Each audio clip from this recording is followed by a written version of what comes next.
é invisível e dá para ignorar por um tempo, mas é impossível ignorar para sempre. A única forma da gente lidar com uma emoção, de fazer a emoção ir embora, é sentindo a emoção. Fardado ou não, todos nós enfrentamos batalhas internas.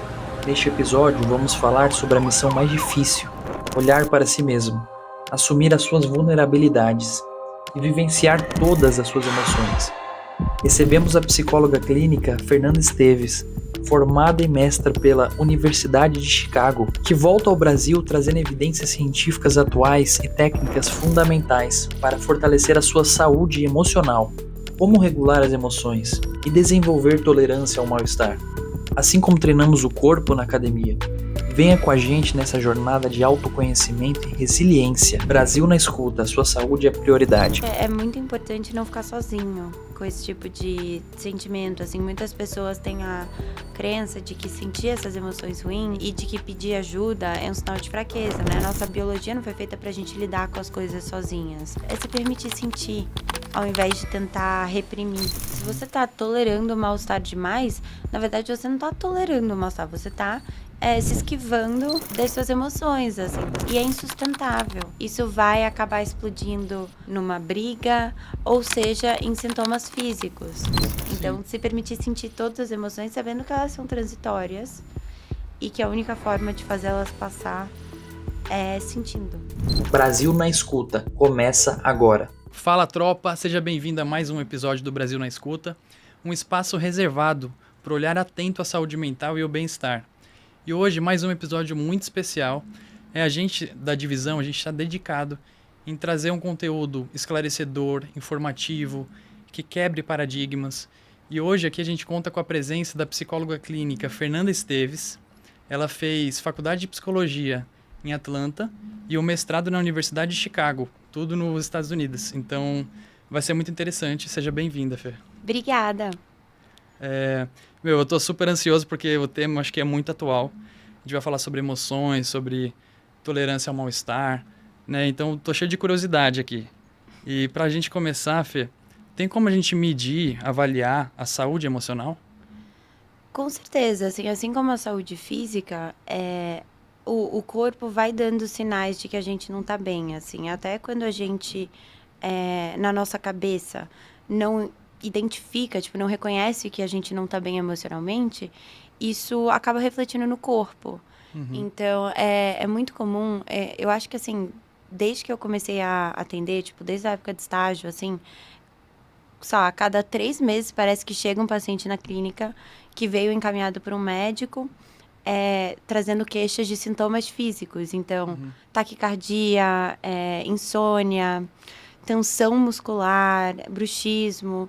Então, até quando a gente não percebe que o nosso emocional não tá bem, e na maior parte das vezes a gente acaba percebendo mesmo, que emocionalmente a gente não tá legal, o nosso corpo vai dando sinais físicos. Interessante.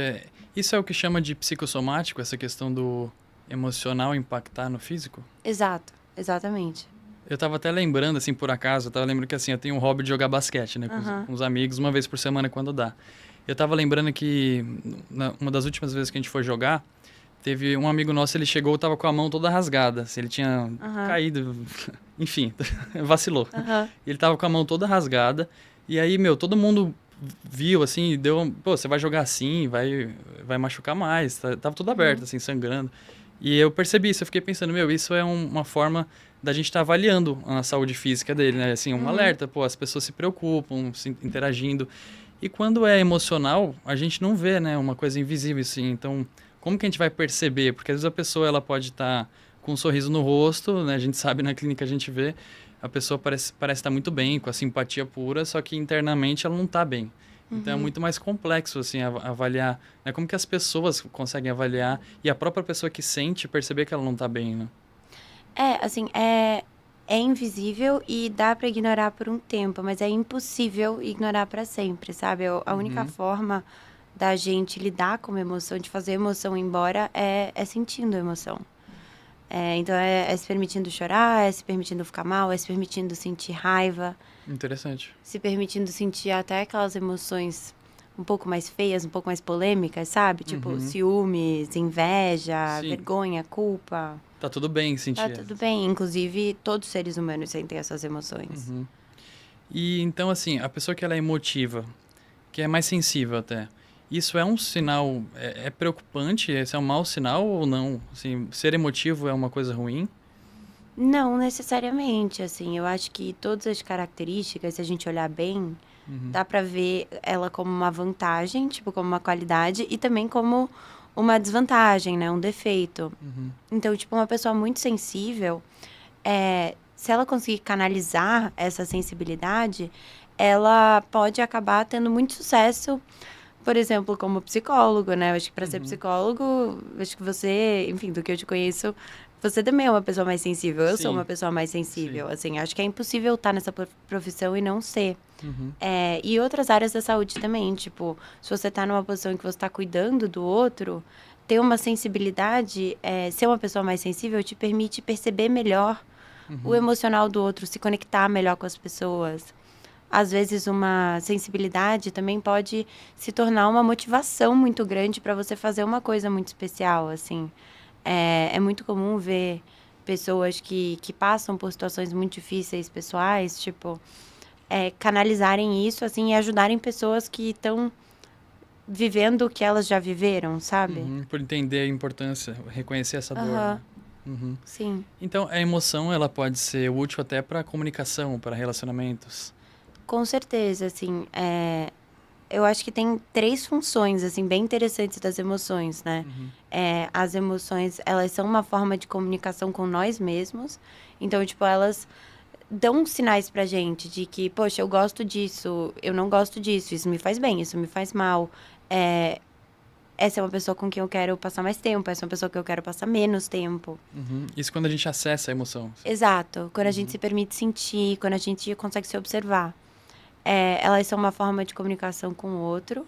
Então, tipo, se eu fizer uma cara de pânico, é uma coisa que você vai interpretar que é pânico aqui, você que me conhece, que fala português, que é brasileiro. E se eu fizer uma cara de pânico no Japão, a pessoa também vai entender que tem alguma coisa de errado, que é um sinal de universal, né? perigo. Exato. E isso para todas as emoções principais, assim. Tipo, uma cara de tristeza também. Uma cara de felicidade também. Então, a pessoa que tem dificuldade de reconhecer a emoção do outro, isso pode trazer uma dificuldade de habilidade social, de Claro, é relacionamento. impossível se conectar com o outro se você não está se conectando com as emoções também, né? Que a emoção tá muito na nossa essência. Assim, até, tipo, é impossível a gente acessar o nosso código de ética, os nossos valores, né? Tipo, aquelas coisas que dão sentido para nossa vida, se a gente não tá acessando as nossas emoções, né? Porque é uma coisa subjetiva, tipo, que me dá sentido é diferente do que te dá sentido, é diferente do que dá sentido para qualquer um, assim. E por ser uma coisa tão pessoal, tem a ver com o nosso lado emocional. Verdade. Então, assim, se a gente é muito racional, isso não é uma coisa saudável, ser só racional. Sim, a racionalidade, ela é muito importante. Agora, para a gente realmente, tipo, agir com sabedoria, assim, a gente precisa tanto considerar o lado racional quanto o lado emocional, assim. É impossível de ignorar as emoções e ficar só com a racionalidade, né? A gente não consegue, usando a racionalidade, criar uma emoção e nem, tipo, fazer uma emoção desaparecer só com racionalidade. É só... Enfim, o lado emocional quase que funciona de forma independente, assim. Obviamente, a racionalidade pode ajudar a gente a decidir se a gente vai agir em cima daquela emoção ou não. E aí, realmente, é muito importante. Mas o sentir não é uma coisa que a gente controla com a racionalidade. Legal, aqui já cheio de spoilers pro nosso assunto. Sim. Porque eu sei que dá pra fazer um episódio de cada emoção, né? É muita coisa. Com certeza. Sabe que eu tava querendo saber qual que é a sua opinião sobre aquele conceito que a gente, assim, escuta muito, principalmente nas mídias digitais, aquela palavra, aquele conceito da inteligência emocional, né? E eu fico pensando, assim, sinceramente, sem polêmicas, né? Mas já colocando uma polêmica aqui. Me parece que esse... falar assim, claro, muita gente não é intencionalmente, às vezes a pessoa é leiga no assunto, mas quando a gente olha para os estudos e tudo das emoções, regulação emocional, a inteligência emocional parece estar falando muito mais da razão, porque de uma forma leiga a inteligência é mais estatística, assim, tudo. E, não sei, será que isso de alguma forma pode acabar representando, até contribuindo para esses estigmas? Esse nome, assim, o que você acha? Dependendo da interpretação das pessoas, claro. Eu tenho uma visão parecida com a sua, assim, tipo, pra mim, a palavra inteligência emocional remete tipo, raciocínio, assim, o pragmático, tipo, uma coisa controlável. E eu acho que inteligência emocional, pelo menos a minha experiência de formação como psicóloga, assim, nunca se usava a palavra inteligência emocional, a gente falava muito de regulação emocional. Parece uma coisa mais real, né? Exatamente, assim, porque, tipo, inteligência emocional me passa a ideia de que é uma coisa que você consegue raciocinar e fazer parar de existir, sabe assim? Sim, tipo, assim, agora eu não vou ficar triste. Exato. Pronto. Tipo, não faz sentido... emocional parece que representa isso, né? Exato, tipo, não faz sentido eu estar triste, já fiquei triste uma semana por conta desse assunto, já chorei 3 vezes, já fiz uma sessão de terapia, então agora pronto, tchau tristeza, desligou. E não é assim, né? Sim. Tipo, não é um processo tão... que faz tanto sentido, não é uma coisa matemática, né? O que às vezes acaba sendo assim quando a gente se esquiva, né? Tipo assim, às vezes resolver é não resolver. Então, assim, não é que eu vou deixar de estar triste, é que eu não vou sentir a tristeza, então eu vou fazer outras coisas para me distrair e vou fazendo, compensando com outras coisas, como, por exemplo, qualquer distração, às vezes até mais patológica, assim, grandes estímulos, né? Álcool ou outras coisas assim, eu vou sempre me distraindo para não sentir aquela emoção, mas não quer dizer que eu tô tendo inteligência emocional, tô só me esquivando daquela emoção, tô desregulando a emoção ainda, né? Sim, exato. E, tipo, se você não sente a emoção imediatamente, tipo, isso só vai explodir lá na frente. Então, essas estratégias de esquiva, elas são super efetivas no curto prazo. Realmente, se você tá mal... Em alguns momentos pode fazer sentido. Exato, podem fazer sentido em alguns momentos. Mas, tipo, como a única forma de lidar com as emoções, não é uma coisa que dá pra levar adiante, sabe assim? A longo prazo, sim. Exatamente. Exatamente. E no nosso dia a dia, tem várias coisas que nos causam mal-estar, né? Seja assim, tô sentindo que eu não tô dando conta de alguma coisa, ou seja o trânsito, principalmente para quem mora em São Paulo, ou situações do trabalho, ou conviver com alguém que a gente, não tem alguma coisa que não funciona, aquela convivência, é difícil, mas que a gente meio que precisa se adaptar a essas situações. Como saber o quanto é saudável a forma que a gente se relaciona com esse mal-estar? Assim, existe, não sei, a gente pode refletir sobre isso. Eu sei que às vezes não é uma resposta pronta. Mas como saber se esse mal-estar que a gente vivencia em alguns momentos da rotina, ele é saudável, ele até pode ser que seja até benéfico ou não? Ele pode estar trazendo algum prejuízo, assim? Uma pergunta que eu faço muito, muito para os meus pacientes, assim, em sessão, isso é um problema para você? Como que isso é um problema para você? O quanto que isso é um problema para você? O quanto você sofre com isso? Justamente para entender, assim, o tamanho do prejuízo, sabe? O quanto que, sei lá, ficar irritado com o trânsito é um problema. Todo mundo fica uma hora, assim. Sim.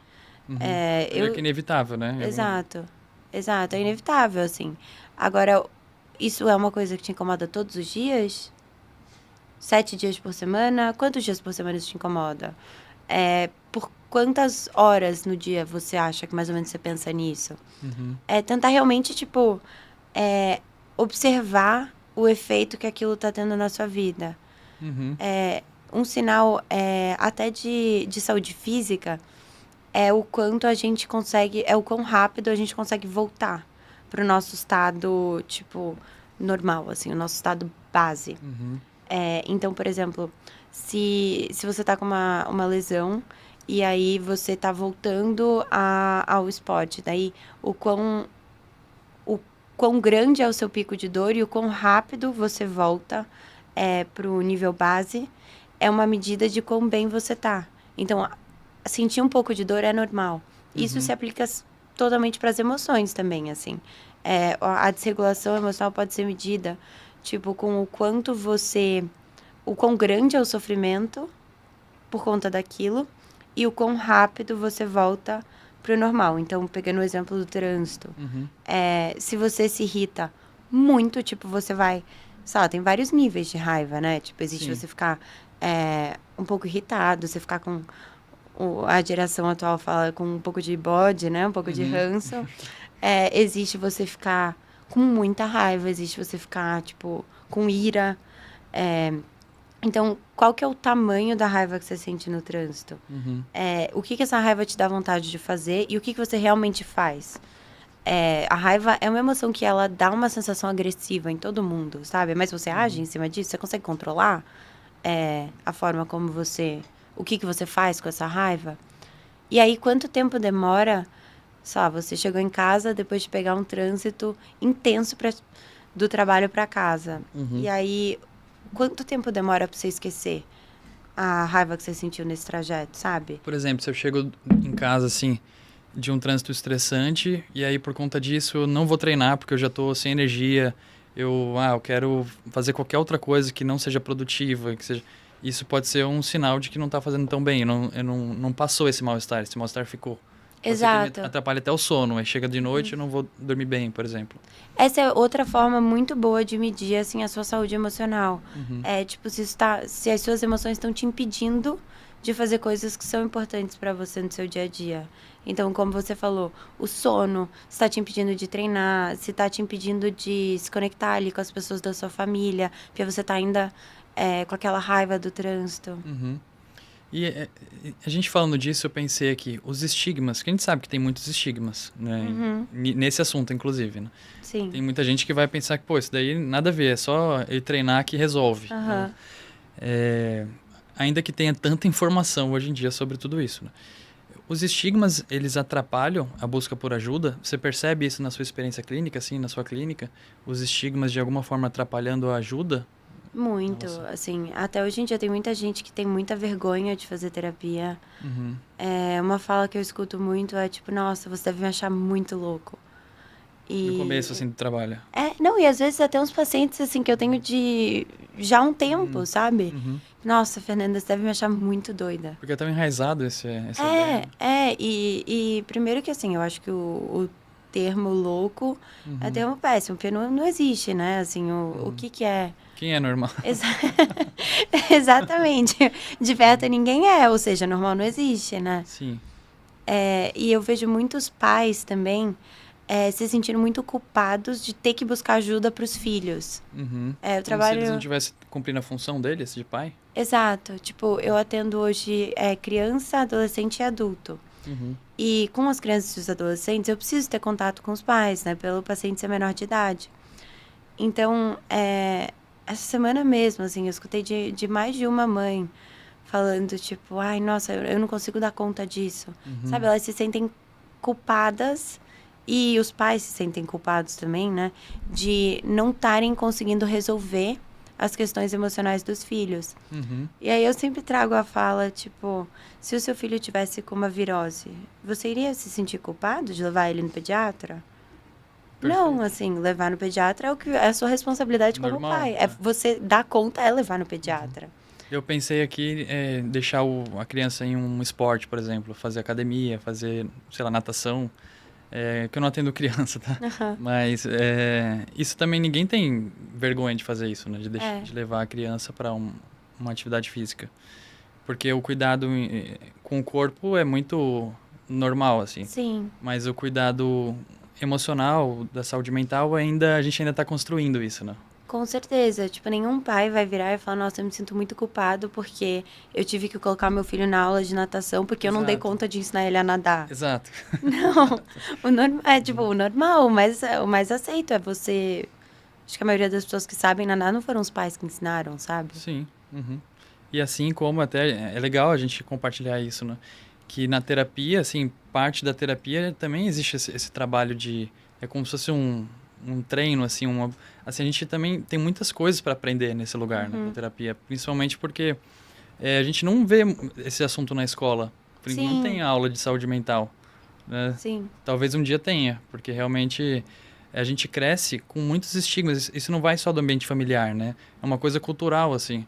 Eu ia até te perguntar como que é nos Estados Unidos, né? A gente vai chegar a falar sobre isso, mas já pode ser um spoiler. Nos Estados Unidos, você percebeu... Você ficou muitos anos lá, você fez faculdade, mestrado. Você percebe diferenças culturais na forma de lidar até com esse assunto? Nossa, eu percebo muitas diferenças culturais, assim. Agora, em termos de lidar com esse assunto, eu não acho que é tão diferente assim. Tipo, eu acho que tem muito estigma ainda, assim, na minha experiência, né? Obviamente, tipo, eu morei em 2 cidades lá, assim, eu interagi com um grupo, tipo, de pessoas que estavam muito imersas nesse mundo, sabe? Mas, não sei, assim, na Por minha exemplo, experiência... em emoções, você percebe... É porque emoção é uma coisa muito universal, né? Mas você chegou a perceber algum tipo de diferença entre as emoções que você mais via lá? Pessoas com desregulações emocionais voltadas para alguma coisa. Por exemplo, aqui no Brasil, eu vejo muito nas pessoas que eu atendo, né? Eu vejo muito impacto do ambiente de trabalho. Duas coisas que se relacionam muito. As pessoas não dormem muito bem. Às vezes elas acham que elas dormem, mas a gente começa a perguntar e o sono está meio disfuncional. E o trabalho, às vezes uma relação não tão saudável com o trabalho, no sentido de faltar tempo, de ter muitas pressões, muito... Não sei se é uma cultura mais workaholic, não que seja ruim ser workaholic, mas tudo que a gente... todos os extremos acabam desequilibrando outros, né? Principalmente quando é muito em um longo prazo, assim. Você percebe a mesma coisa nos Estados Unidos? Ou você teve alguma... Ou não? Eu percebo bem parecido, assim. Eu acho que, falando um pouco das diferenças culturais, assim, nos Estados Unidos, eu sinto que... E, de novo, assim, isso foi a minha experiência de Estados Unidos e a minha experiência de Brasil.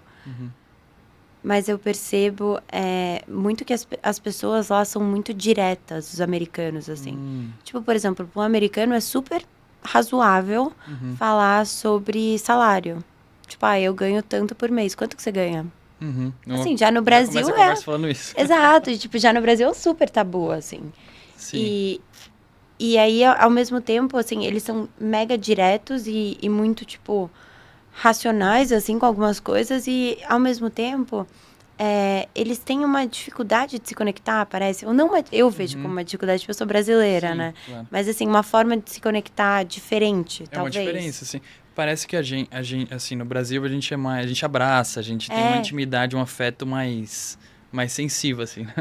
Eu lembro, quando eu voltei a morar no Brasil, assim, eu lembro que eu comecei a atender presencialmente. E eu lembro de ficar chocada que os pacientes vinham e me abraçavam no começo da sessão. Nos Estados Unidos isso era muito raro, assim, eram poucos os pacientes que me abraçavam, e a maioria dos que me abraçavam eram os imigrantes, que é uma população com a qual eu trabalhei muito, assim. Sim. E já aqui no Brasil são todos. E eu nunca inicio, assim, tipo, o paciente pode me cumprimentar ou não, assim, eu fico na minha, sabe? Deixo o paciente tomar a iniciativa.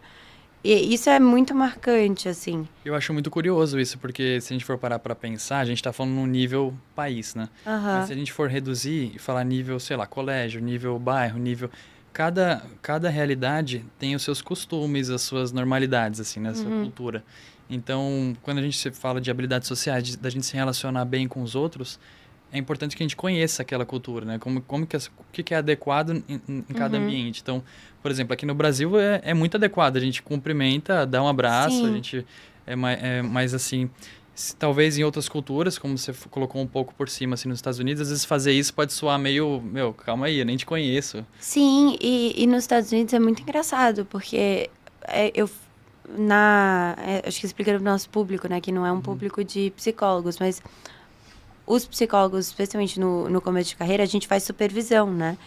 E no mestrado, eu fazia supervisão toda semana com a mesma pessoa. Então, é 1 hora que eu sento com essa pessoa e, tipo, abro pra ela como estão os meus atendimentos, como eu tô me sentindo, assim. É quase que uma terapia pro psicólogo sobre a terapia, né?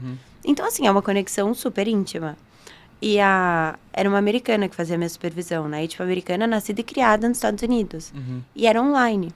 E aí, depois de, sei lá, meses, assim, dela fazendo supervisão, ela veio pra Chicago e eu conheci ela presencialmente.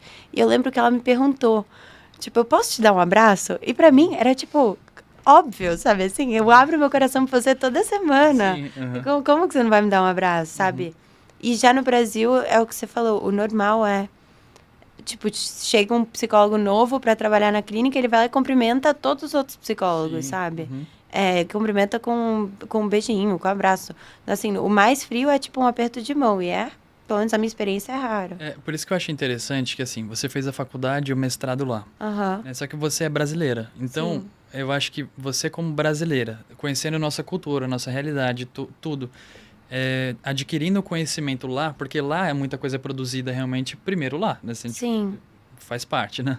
Só que você aprendendo lá e tendo a nossa cultura, talvez você aplique aqui melhor ainda do que um americano, por exemplo, fosse aplicar aqui. Eu tenho essa percepção, assim, de que esse lado da cultura, da nossa realidade, é muito importante a gente colocar esse filtro, né? Sim. Do conhecimento na prática, assim, tipo, unir teoria e prática, assim. Sim. É porque você fala que você meio que fez isso, né? Aham. Uhum. E as terapias americanas são muito estruturadas, né? Uhum. São bem rígidas. E é uma coisa que, obviamente, dá para fazer no Brasil, né? O trabalho que a gente faz é um trabalho à base de evidências científicas que foi desenvolvido Claro. nos Estados Unidos. Uhum. Agora, é muito engraçado de ver, assim, tipo, essa coisa direta do americano. Tipo, isso é muito é muito visível, até na forma como eles desenvolvem Prática. a prática da psicologia, assim. Uhum. E já no Brasil, não é a nossa cultura não tem um jeito tão rígido, assim. É uma coisa mais coletiva, assim. Mais flexível. calorosa. Mais flexível e às vezes até fica esculhambado, né? Mas assim... Nem tudo é vantagem, né? Exato, exato. Sim. Mas é muito interessante de ver, assim, a rigidez das práticas americanas, tipo, como a cultura reflete isso, assim. Uhum. E como juntando essas duas coisas dá para realmente ter um trabalho bem legal, né? Uma prática. Como é que foi essa experiência, assim? Você fez a faculdade em um lugar e o mestrado em outro, né? Você pode compartilhar um pouco sobre isso? Como funciona a faculdade de psicologia nos Estados Unidos? Você se forma, é uma coisa geral também? E o mestrado se especializou em um assunto só? Se você puder contar um pouco? Acho que é uma coisa curiosa. Aham. Eu posso contar, assim. Então, lá, você faz 4 anos de psicologia. Uhum. São 4, né? No Brasil são 5 anos. Uhum. E no Brasil, depois de 5 anos, você está apto para clinicar. Então, o estágio é junto com a faculdade aqui. Sim. Já lá, não, assim, são 4 anos e é mais quase que uma iniciação científica, assim. Uhum. É muita teoria e muita coisa voltada para a produção da ciência. E a faculdade onde eu estudei lá é uma faculdade muito forte em medicina. Então, tinha um olhar muito médico para a psicologia, da forma como foi ensinada para a gente. Tipo, eu lembro que a gente tinha que decorar muitas, tipo, parte de cérebro, muita coisa biológica também, assim. Que eu acho que é uma bagagem muito, muito legal, assim, Com sabe? certeza. Que me ajuda muito na prática hoje em dia. Mas aí lá, se você quer se tornar um psicólogo clínico, você precisa fazer o mestrado. Como se fosse uma residência aqui da medicina, né? Exato. Daí, ou você faz 2 anos de mestrado, ou você faz doutorado todo. Uhum. É tipo mestrado e já emenda no doutorado, assim. E aí, existem vários mestrados diferentes, assim. Que dá pra você escolher dependendo do seu interesse. Então, eu fui pra área mais social. Eu tive uma professora que ela explicava essa parte social de uma forma bem clichê, assim, mas eu acho que ajuda. Tipo, você não vai olhar só pro peixe, você vai olhar para o aquário inteiro, pra lagoa inteira, pro mar inteiro, pro rio todo, assim. Então, essa era a parte social do mestrado, olhando pra Isso gente... social seria tipo a psicologia social, assim?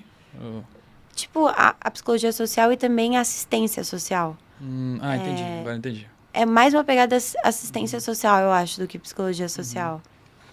E aí, além desse viés social, no meu mestrado, você escolhia qual linha teórica você queria seguir. Então, você queria ir mais para psicanálise, ou mais para comportamental, mais para Entendi. sistêmica.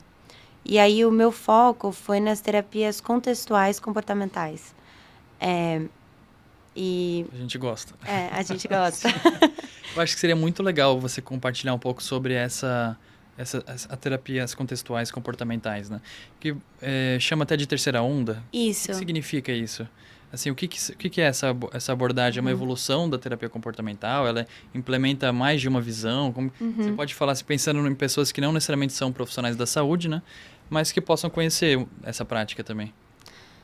Então, posso falar assim, Então, as terapias comportamentais, elas começaram com o behaviorismo. Que hoje em dia, assim, o que a gente mais vê de behaviorismo na prática é análise do comportamento, ABA, que olham muito para o comportamento enquanto ação, assim. E aí, na segunda onda comportamental, foi quando veio a terapia cognitiva comportamental, que trouxe um foco maior para o pensamento. Então, da interação entre pensamento, emoção e comportamento. E aí, já na terceira onda, a gente traz também um olhar para o pensamento e para os processos internos, tipo, não tanto para o conteúdo do pensamento, mas para a forma como a gente se relaciona com o pensamento. Então, a gente não... Na cognitiva comportamental, eu sinto que o foco é muito em mudar crenças, mudar o conteúdo do pensamento. Como a gente reage às coisas que nos acontecem, né? Exato. E já na contextual comportamental, a gente olha para como que a gente lida com aquele pensamento, com aquela emoção, sem reprimir e sem necessariamente mudar. Só reconhecer um pensamento, como uma coisa que é uma sensação do cérebro, que não é necessariamente verdade, e que não necessariamente tem a ver com a realidade, tipo, e não ter que mudar aquilo para agir de acordo com seus valores, para tentar se aproximar e criar uma vida que você queira viver, assim, tipo, veio fazer enquanto você sente.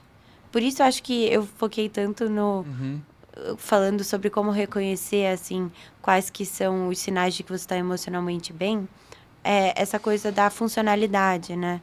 Tipo, se você está conseguindo fazer as coisas que são importantes para você. Parece essa a ideia da ideia da aceitação, assim, né? A terapia contextual comportamental, terapias contextuais comportamentais. Para a gente tentar colocar uma leitura de que as pessoas que estão assistindo possam, né? Claro, a gente vai trazer técnicas, por exemplo, existem técnicas para... A gente começou falando de emoções e mal-estar, né? Existem técnicas para tolerar o mal-estar, para regular a emoção.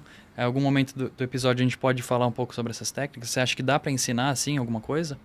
Claro, dentro das terapias contextuais comportamentais, assim, as que eu mais estudei no período do mestrado foi a terapia de aceitação e compromisso e a terapia dialética comportamental. Dentro da terapia dialética comportamental, a gente tem um treinamento de habilidades. Então, uma pessoa que vai fazer o programa completo da DBT, né, que é a abreviação dessa terapia em inglês, essa pessoa vai fazer terapia individual, uma vez por semana, e, além da terapia individual, ela vai participar de um treinamento de habilidades, que é algo entre um grupo terapêutico e uma aula, onde, em formato de grupo, assim, um psicólogo ensina para os pacientes habilidades mesmo, para conseguir regular suas emoções, para conseguir ter relacionamentos que são prazerosos e que fazem bem, para a pessoa conseguir prestar mais atenção ao momento presente, porque muito das terapias contextuais comportamentais são informadas pela... É como se pegasse toda a bagagem das terapias comportamentais da primeira e da segunda onda e adicionasse a aceitação e a orientação para o momento presente. Acho muito legal isso. Eu acho demais. Eu adoro, assim. Sim. Eu acho muito real, assim. Eu acho que vai ser muito legal a gente, quando chegar no momento da gente compartilhar essas práticas. Quando a gente fala disso do treinamento de habilidades, então ele pode ser uma coisa isolada da terapia. Tipo, dá para a pessoa fazer terapia e ainda participar do treinamento de habilidades. O treinamento de habilidades é como se fosse um curso? Isso.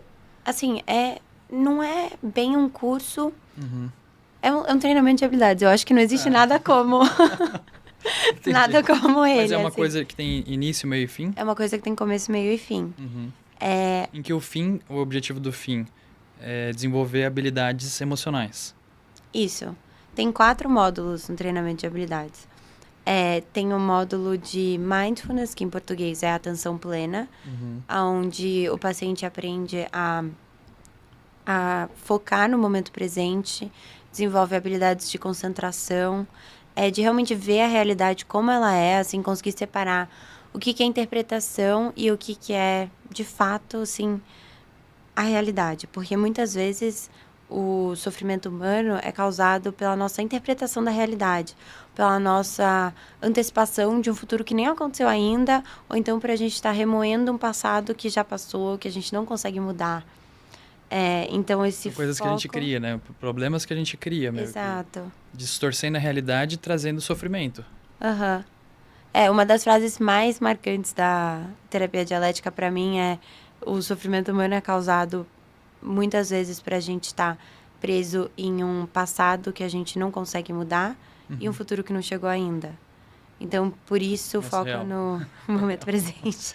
Parece que quando a gente foca no agora, tipo, nesse instante aqui agora, parece que fica mais leve, assim, né? Assim, até se o agora estiver péssimo. Uhum. Assim, pelo menos você vai ficar só com o péssimo do agora. Você vai abrir mão do péssimo do passado e da antecipação de um péssimo do futuro. Então, assim, pensando que aí tem 3 partes de sofrimento. Você tá abrindo mão de 2, sabe? Fica uma coisa muito mais tangível, assim. E realmente a única coisa que a gente consegue influenciar é o agora, né? Uhum. Então, primeiro módulo é esse, de atenção plena. Daí, a gente tem um módulo de regulação emocional, onde a gente aprende a lidar com as emoções negativas, então desenvolver um relacionamento melhor com elas, porque é impossível eliminar elas da vida, né? Elas fazem parte da vida. E a Eu acho gente... que quem tá assistindo já tem que estar com isso claro, hein? já tem... Porque realmente, Aham. eu acho que parece uma coisa simples, mas entender isso muda a forma que a gente se relaciona com as emoções. Né? Sim, a gente Desculpa até ter te deixa... interrompido. Imagina. A gente deixa de ter medo, né? De sentir as coisas ruins. Sim. De achar que, tipo, nossa, só porque eu tô mal, eu tô muito mal, é o fim do mundo.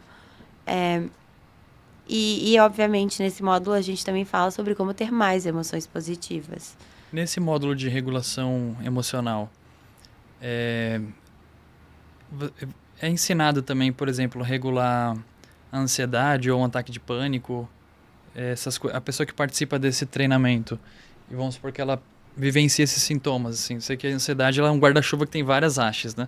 Mas, por exemplo, nessas duas que são coisas que eu vejo muito na minha clínica, né? Você deve ver na sua também, mas pessoa que tem dificuldade em lidar com a ansiedade de uma forma que ela tem prejuízos. Como, por exemplo, ela fica ansiosa, mas ela não consegue ir bem nas provas, ou ela não consegue falar no trabalho, apresentar um trabalho em grupo. Ou, aí no outro exemplo da crise de pânico, a pessoa que ela acha que ela vai ter um infarto, e aí ela vai no hospital e a pressão tá normal, tá tudo normal. Ela passa no cardiologista, passa em tudo, ela tá bem, mas ela tá tendo esse sintoma do pânico. No treinamento, essa parte do módulo de regulação emocional é indicado para essas pessoas? Com certeza, assim, eu acho que os 4 módulos, eles conversam muito bem entre si, eles se complementam para ajudar as pessoas a lidarem com esses tipos de quadro, ou então com quadros de depressão. O treinamento é super efetivo para isso também. Muito interessante. Eu acredito que, inclusive, muitas pessoas nem vão conhecer esse treinamento aqui no Brasil. Não sei se você tem essa sim. impressão. Eu ia até te perguntar isso. Você ainda vai falar dos outros 2 módulos, né? Mas você percebe falta de alguma prática aqui no Brasil que você aprendeu lá fora? Sim, eu acho que aqui no Brasil, as pessoas conhecem muito a terapia cognitiva comportamental, mas não tanto as contextuais comportamentais. Eu acho que os Estados Unidos está um pouco à frente nisso, mas eu acho que as contextuais estão crescendo no Brasil e a tendência é que cada vez cresçam mais, assim. Mas, pra falar a verdade, eu acho que a maioria das pessoas que não são psicólogos nem sabem direito, assim. A diferença, né? E nem sabem qual que é a terapia que o próprio psicólogo faz. Isso não aconteceu já? Tá tudo bem também não saber, né? Exato. Exato, assim, se tá fazendo bem pra você, tá fazendo bem pra você e tá ótimo. Mas eu acho interessante, assim, se perguntar, se informar sobre, enfim. Eu sou apaixonada por esse assunto. Eu acho interessante divulgar esse espaço desse grupo, desse treinamento de habilidades. Inclusive, você abre vagas, você divulga você trabalha com isso também de forma particular? Sim. Caso alguém se interesse, assim. Trabalho. Eu amo trabalhar com treinamento de habilidades, legal. assim. É uma coisa que eu faço já. Eu acho que a primeira vez que eu conduzi o treinamento foi em 2022, não sei. Não lembro exatamente quando foi. Mas desde que eu comecei, eu não parei, assim. Tipo, eu lembro que desde a primeira vez que eu dei, desde então, quase todas as semanas da minha vida, Sim. eu dei um É treinamento importante de eu falar que essa habilidades. é uma pergunta mais, como é que fala, retórica. Aham. Porque, assim, eu já até fiz o treinamento de habilidades com a Fê, né? Mas acho que é importante falar sobre isso, porque eu Aham. conheço muitas pessoas, inclusive pacientes que eu já acompanhei, que não conheciam o treinamento de habilidades. Então, a gente deixa até depois na descrição do episódio, vai ter o contato dela para quem se interessar em entender mais, né? Você pode falar dos outros 2 módulos? Claro. Então eu falei de Mindfulness, que é a atenção plena, que é um Uhum. módulo base, assim. Inclusive, o treinamento de habilidades repete esse módulo algumas vezes. Porque a ideia aqui é que os pacientes super aprendam as habilidades para elas estarem muito acessíveis no momento de crise. Super aprender, o que eu quero dizer com isso? É tipo você aprender aquela coisa tão bem que se, sei lá, 2 da manhã eu te acordar e falar, ó, como que a DBT vê a sabedoria? Você imediatamente vê assim, é a razão e a Já aprendeu emoção. tanto que você nem vai nem precisar ter Exato. esforço para fazer aquilo. Exato, que venha automaticamente, assim, porque só assim a gente vai conseguir usar a habilidade no momento de crise. É Sim. muito difícil pensar quando a gente está cheio de emoção. Uhum. Mas enfim, eu falei do módulo de Mindfulness, que é a atenção plena, que é o módulo Regulação. central. Falei de regulação emocional. E aí a gente tem o módulo de tolerância ao mal-estar, onde a gente aprende a sobreviver a crises sem piorar as coisas. E eu acho é engraçado até a forma como a DBT coloca, né? Esse sem piorar as coisas. Porque a gente enfatiza para os pacientes que, às vezes, só de você não piorar as coisas já é uma forma de ver que você teve sucesso com o seu uso de habilidade, sabe? Que tem algumas crises que a gente não consegue controlar, né? Que são coisas que estão acontecendo muito fora do nosso controle. Por exemplo, se você está passando por um luto.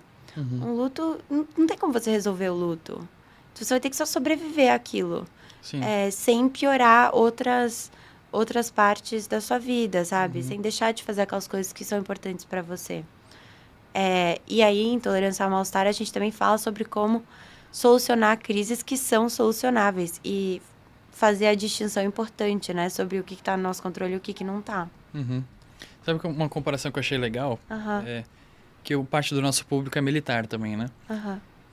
A gente, quando vai fazer uma instrução militar, assim, qualquer exercício de treinamento militar, existem vários documentos que a gente se planeja para aquele exercício. Um deles é o plano de segurança, né? Onde a gente prevê tudo o que pode acontecer em relação a riscos e incidentes e acidentes.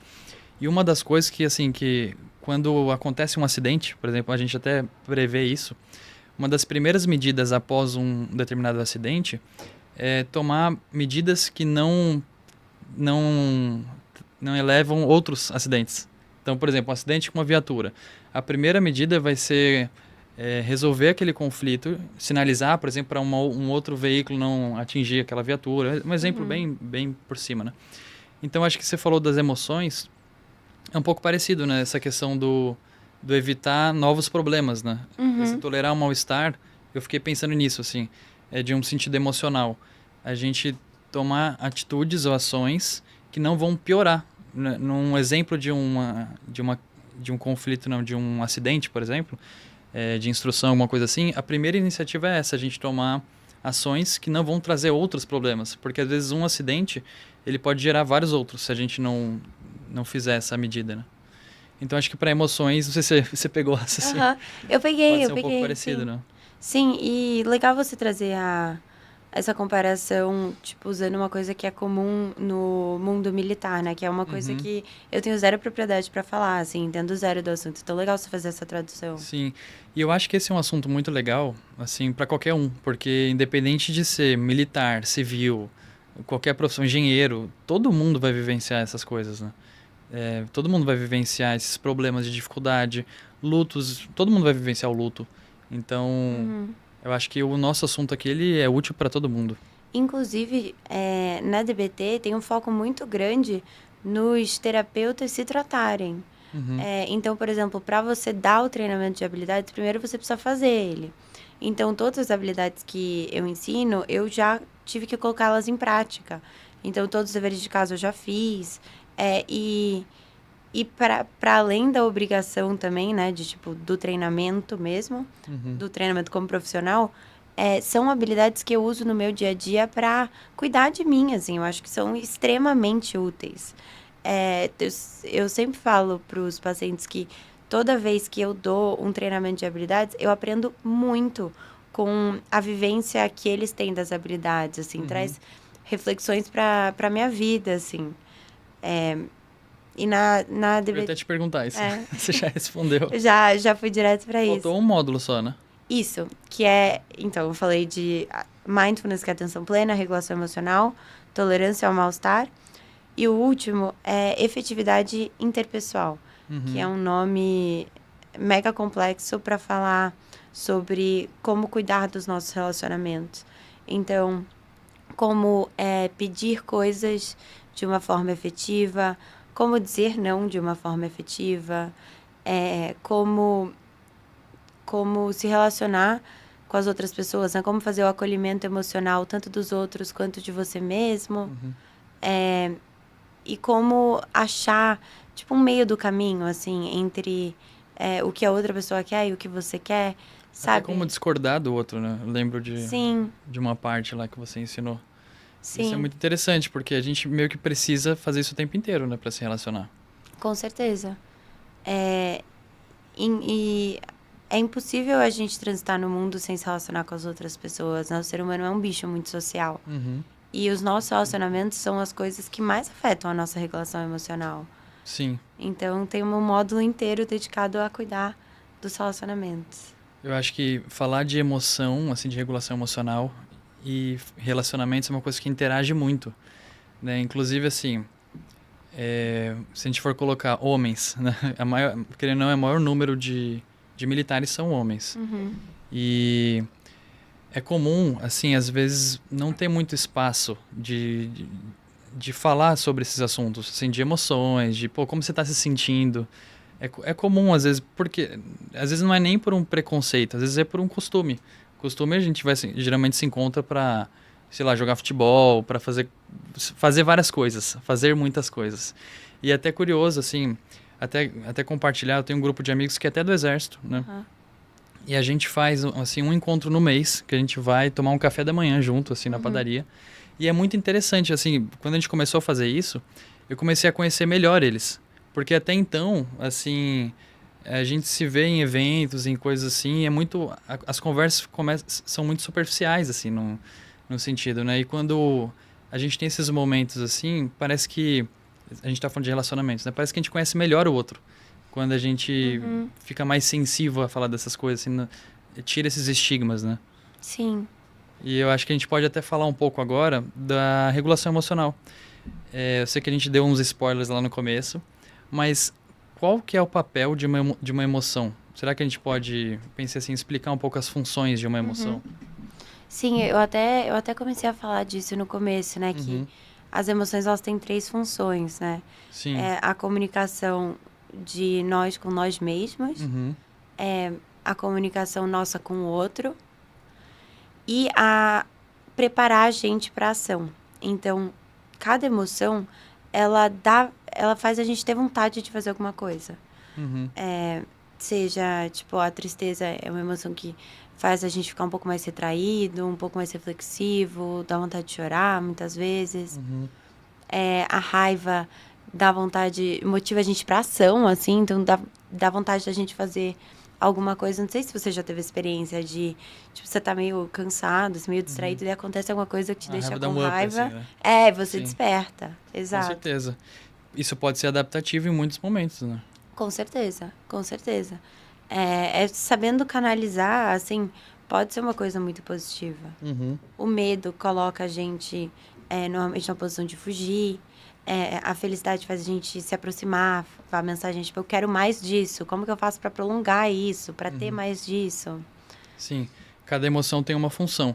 E na sua experiência clínica, tem alguma emoção que você se depara mais dentro das queixas, assim, que você recebe? Dentro das demandas? Ansiedade é uma forma de medo, né? Ansiedade é medo do futuro. Então, é uma que aparece muito, muito. A culpa aparece bastante para mim também, nos meus pacientes. muita gente também, assim, eu sinto que eu tenho que normalizar algumas emoções, tipo, isso que você tá sentindo não é. Será que é raiva ou será que é ciúmes? Ou será que é inveja? Às vezes aparece, assim, emoções com nomes errados, tipo... É, E até a gente saber exatamente qual é a emoção é uma forma da gente começar a regular ela também, né? isso é uma das coisas que a gente mais trabalha, inclusive no módulo de regulação emocional. É como dar nome aos bois, sabe assim? E muitas vezes a gente sente uma emoção e daí a gente sente outra emoção logo em seguida, que é um conceito que a gente chama de emoção secundária. E daí a emoção secundária, ela mascara a primeira emoção. Mas partindo do pressuposto que para uma emoção ir embora a gente precisa se permitir sentir ela, é muito importante reconhecer qual que foi a primeira emoção. E se permitir sentir. Ou seja, uma desregulação emocional, na verdade, é quando se torna uma gama variada de emoções, né? Tipo, eu tô triste, aí eu fico Com com raiva raiva. porque eu tô triste, eu fico ansioso porque eu tô com raiva, ou fico com medo, e vai tudo se misturando, isso é desregulação emocional, né? Isso. Ou então, tipo, eu fico triste e daí eu fico com vergonha de estar triste porque eu tenho uma crença de que a tristeza é um sinal de fraqueza e eu não posso sentir isso. E daí a vergonha faz a gente ter vontade de se esconder, de esconder alguma coisa. Então, a gente esconde essa emoção até de nós mesmos. E aí, a gente vai reprimindo a emoção e reprimir as emoções não dá certo. Né? Tipo, mensagem principal do episódio. Sabe que na minha clínica o que aparece muito eu até fiz isso de entender as maiores queixas assim, em relação a isso, né? A ansiedade tá no top 1 assim, das emoções. Sim. E a irritabilidade aparece bastante, assim. Eu tô focado em adultos, né? E vejo bastante pessoas compartilhando como dificuldade, assim, lidar com a irritabilidade. E você poderia trazer alguma dica para como lidar melhor com a irritabilidade? Ou quando perceber que a irritabilidade, ela tá... Acho que isso já ficou claro, né? Quando não tá saudável. Mas tendo já percebido, que acho que as pessoas elas entendem quando já passou do ponto, porque elas recebem feedback das outras pessoas, né? Sim. Pô, você tá muito irritado, né? E tem alguma dica para lidar com isso? Acho que tem duas coisas que eu quero falar sobre isso, assim. A primeira, eu acho que tem a ver com entender a causa, assim.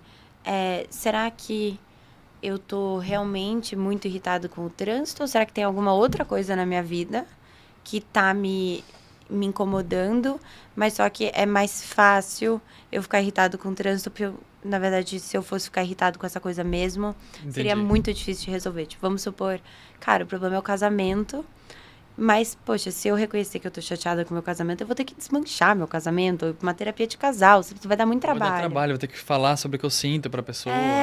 Exato. Então é mais fácil só ficar irritado com o trânsito. Isso é um processo que muitas vezes acontece de forma subconsciente.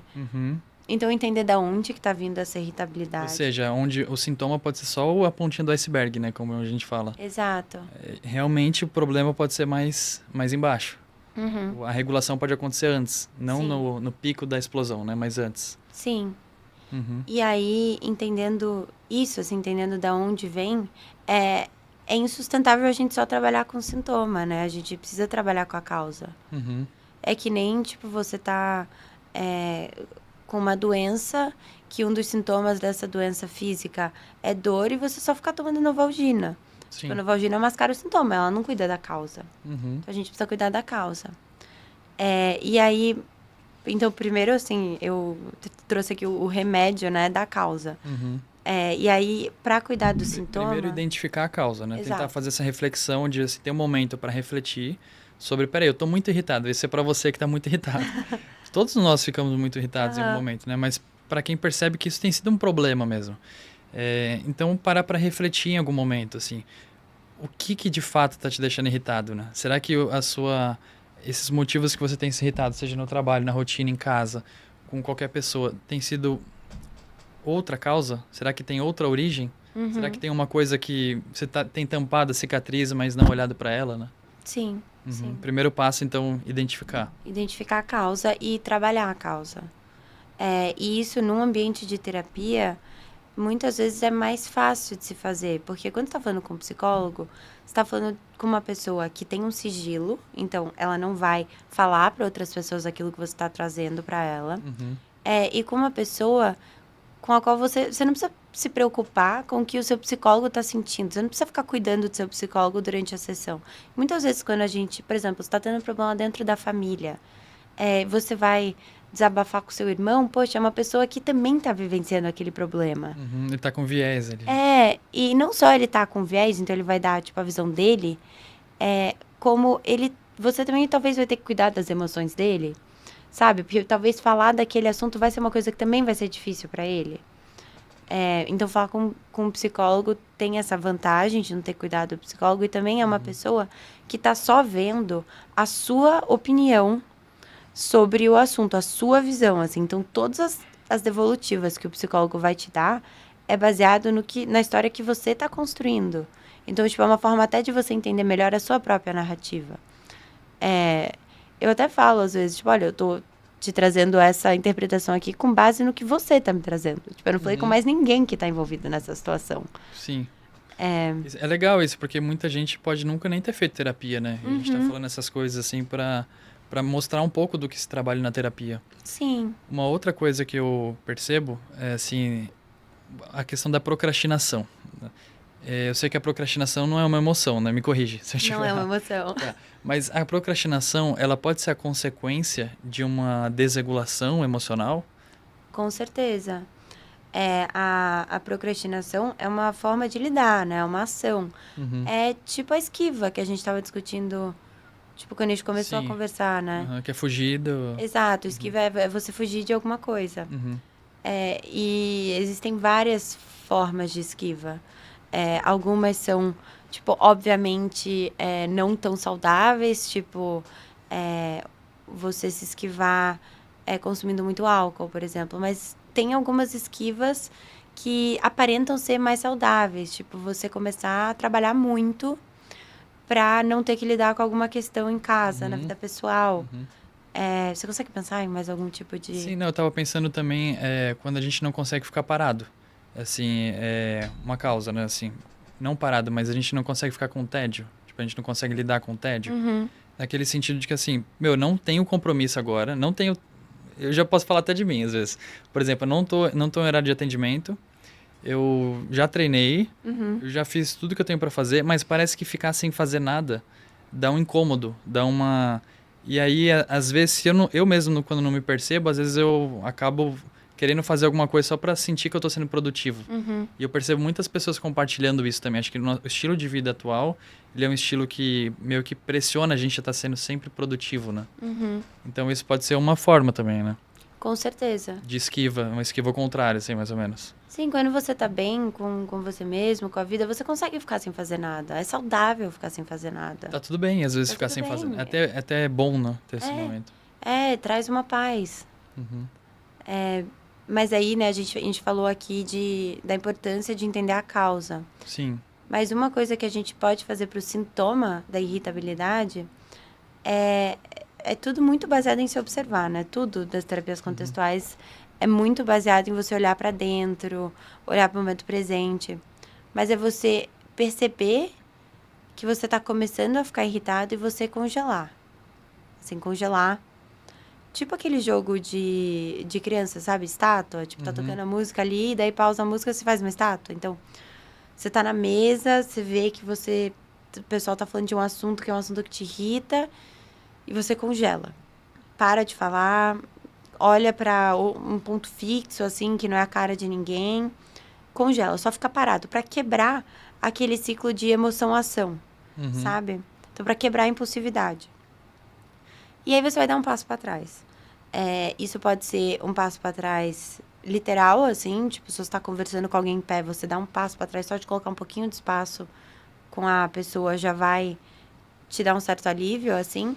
Pode ser um passo para trás mais extremo, você fala, eu vou... Só antes de a gente continuar conversando sobre isso, eu preciso pegar um copo d'água. Ou eu preciso ir no banheiro. E quando não dá para fazer isso na prática, assim, por exemplo, tá no meio de uma reunião, a pessoa tá estressada, e aí dá para fazer isso mentalmente, esse passo para trás? Com certeza, assim, pode ser, cara, você, um minuto, se permitir, assim, pensar em outra coisa, tipo, uma coisa nada a ver, assim, você pensar, sei lá, você tá numa reunião, você tá estressado, você pensa, nossa, o que eu vou jantar hoje? Acho que tem abobrinha e carne que sobrou de ontem. Uhum. Sabe, assim, só se distrair um pouco. Pra te tirar daquele momento de tensão, pra quebrar essa impulsividade, assim. E aí você observar a situação, assim, então parar e tentar entender o que eu tô interpretando, o que eu tô assumindo, o que tá realmente acontecendo. Não dá pra gente saber quais que são as intenções das pessoas, quais são as emoções das pessoas, né? A gente só consegue ver ações. Então, tentar não assumir nada, tentar não ter, preconceitos no Julgar a sentido de... situação. Exato, julgamentos, no sentido de conceitos que a gente desenvolveu antes da coisa realmente acontecer. Julgamentos, né? Eu acho legal aquilo que você mesmo já falou, que é meio que a gente olhar para a situação com curiosidade, não com julgamento, com percepção, observação e não com confronto. E eu acho que essa é a técnica do stop, né? Que você está falando. Eu achei muito legal quando você também trouxe aquela ideia de visualizar mentalmente a placa, o stop, sabe? Visualizar mentalmente o stop naquele momento e isso ser meio que um estímulo visual pra gente, para aí, calma um pouco, dá um passo para trás, respira, vamos ver tudo que tá acontecendo aqui e continuar, né? Olha, tá mostrando que você realmente absorveu ali o conteúdo do treinamento de habilidades. Tava prestando atenção. Sim, pro primeiro passo, né? Tipo, quando você tá ali no calor do momento e você vai congelar, né? Fazer a estátua, é muito útil congelar os teus pensamentos também, né? Seja gritando, para dentro da tua cabeça para tentar quebrar os pensamentos bem, porque os pensamentos desencadeiam emoções. Ou então visualizar uma placa de pare, assim, tipo de trânsito mesmo, sabe? Para algumas pessoas é super útil a visualização, além do gritar. Sim. Assim, e além do congelar fisicamente e olhar para um ponto fixo que não tem nada a ver com a situação. Nas Forças Armadas, tem alguns cenários críticos, assim, vamos chamar assim. Por exemplo, existem o serviço 24 horas, assim como também quem trabalha em hospital tira plantão 24 horas, né? Tem o serviço 24 horas que emenda com o expediente do dia seguinte, então é bastante, a carga horária grande, assim, né? Que está longe da família, longe da vida pessoal. Existe situação de missão que você vai, mas você não sabe quando você vai voltar, né? E tem essa situação de... A hierarquia e a disciplina são os dois pilares da instituição, o que é muito importante, porque meio que assim, a hierarquia, cada posto e graduação tem um nível diferente de responsabilidade. Então, quanto maior a hierarquia, maior a responsabilidade. E a disciplina militar é assim, você cumprir os deveres rigorosamente. Você traduz assim, é o perfeito cumprimento dos deveres. Então, esse cenário, por si só, claro, ele desenvolve muitos atributos, né, de disciplina, de pontualidade, de apresentação individual. Só que ele exige, muitas vezes, principalmente a pessoa que é jovem, que está chegando na instituição agora, às vezes um aluno, ou um aspirante, ou um sargento que acabou de chegar na tropa, que ainda está começando a lidar com esse contexto, se adaptando à vida militar, exige muita adaptabilidade. São contextos que exigem muita adaptabilidade. Ou seja, exige muito tolerância ao mal-estar. Então, essa técnica do stop, ela é uma técnica de tolerância ao mal-estar também? Isso. Legal. Então, dá para aplicar isso num contexto, às vezes, que tiver dentro da situação de mal-estar, assim, de dificuldade de se adaptar. Sim. Você fazer isso mentalmente, questão de talvez minutos ou até segundos. Isso pode ser efetivo para você conseguir permanecer naquela situação e se adaptar. Tem alguma outra técnica que você acha legal a gente compartilhar? Eu acho que uma técnica que é razoavelmente fácil, mas é muito poderosa, é a gente prestar atenção para nossa respiração. Legal. Isso pode ser tanto uma prática, tipo, recorrente, assim, que você faz da mesma forma como você vai para academia e você treina, tipo, algumas vezes por semana ali para ter um corpo mais forte, mais resiliente, mais saudável. Você pode fazer essa prática como uma forma de ter um cérebro mais forte, mais resiliente, mais saudável. Uma habilidade de concentração mais forte, resiliente e saudável. Então, é você tirar uns minutinhos para só observar a sua respiração. Perceber, tem várias formas dessa prática guiadas, tipo, gravações online, assim. Não sei se tem como a gente deixar, tipo, na descrição do episódio alguma, Acho assim. que dá pra gente indicar. Mas são aquelas práticas de atenção plena, né? Isso. Tem pessoas que preferem fazer guiadas, e E tem pessoas que preferem não, assim, só colocar um cronômetro de, sei lá, 3 minutos. Juro, 3 minutos todo dia faz muita diferença. E você passa 3 minutos só observando como está a sua respiração com curiosidade. Então, será que a minha inspiração está mais longa que a minha expiração? Onde no meu corpo eu mais sinto a respiração? É na barriga, é no peito, é no nariz, na ponta do nariz?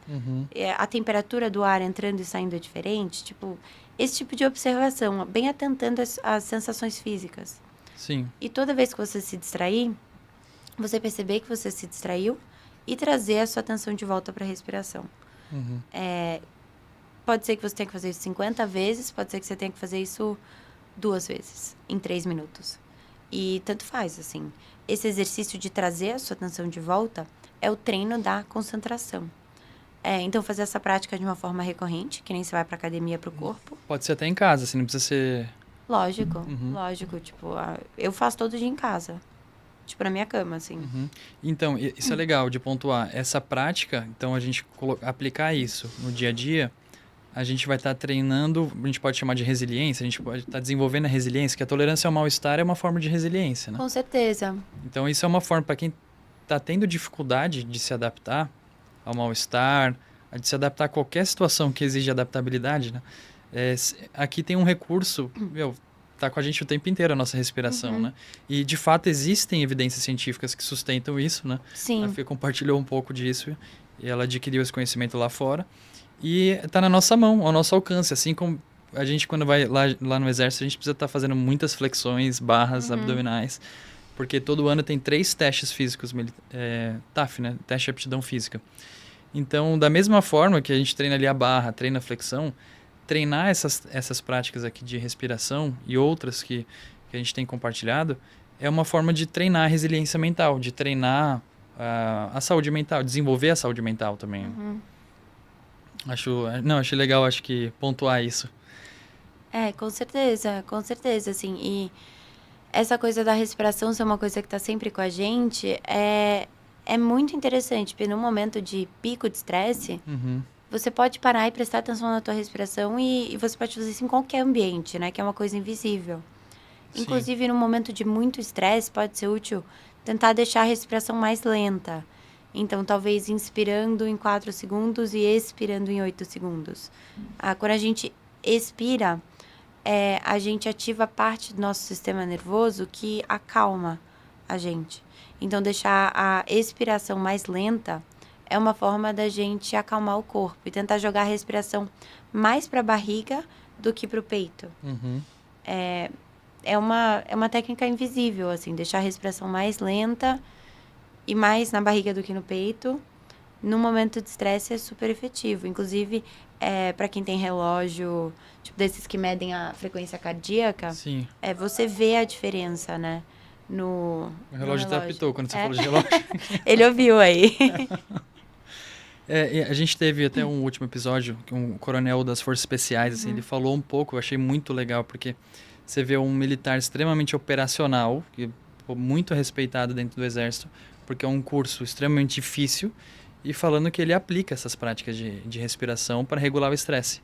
Então, para quem tinha preconceito antes desse episódio, não pode ter mais. Sabe uma técnica que eu acho legal, Fê? É aquela dos 5 sentidos. Quando você trouxe no treinamento, eu não conhecia, por exemplo, antes. E eu acho muito efetiva essa... Eu já até apliquei em alguns atendimentos meus, assim. Aplico em mim mesmo também, às vezes. O que você acha de você mostrar, se quiser conduzir até essa técnica agora, assim, a gente pode falar assim, convidar quem estiver em casa, fazer junto com a gente, você acha que faz sentido? Acho que faz super sentido, e de novo, é uma técnica muito útil para um pico de estresse, assim. Então, quando você tá ali num momento que você precisa se acalmar, ou não se acalmar, acho melhor dizendo, é sobreviver àquele momento. Tolerar, né? Tolerar, exato. Sem piorar as coisas, você vai identificar 5 coisas que você consegue ver. Então, quem estiver em casa aí, para e tenta identificar 5 coisas que você consegue ver. Quer consegue conduzir comigo? Eu posso fazer. Vai lá, Gabriel. 5 coisas que você consegue ver. Tá.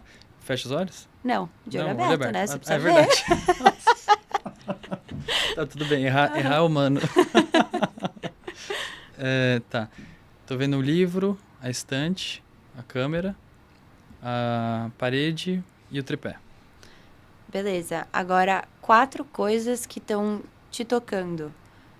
Vale roupa, vale cadeira, vale chão. Tá, tô encostando no chão, na cadeira, na mesa, o relógio. Foram 4. E quando você parar para identificar essas 4 coisas que estão te tocando, é legal realmente, tipo, se permitir sentir aquele toque, assim.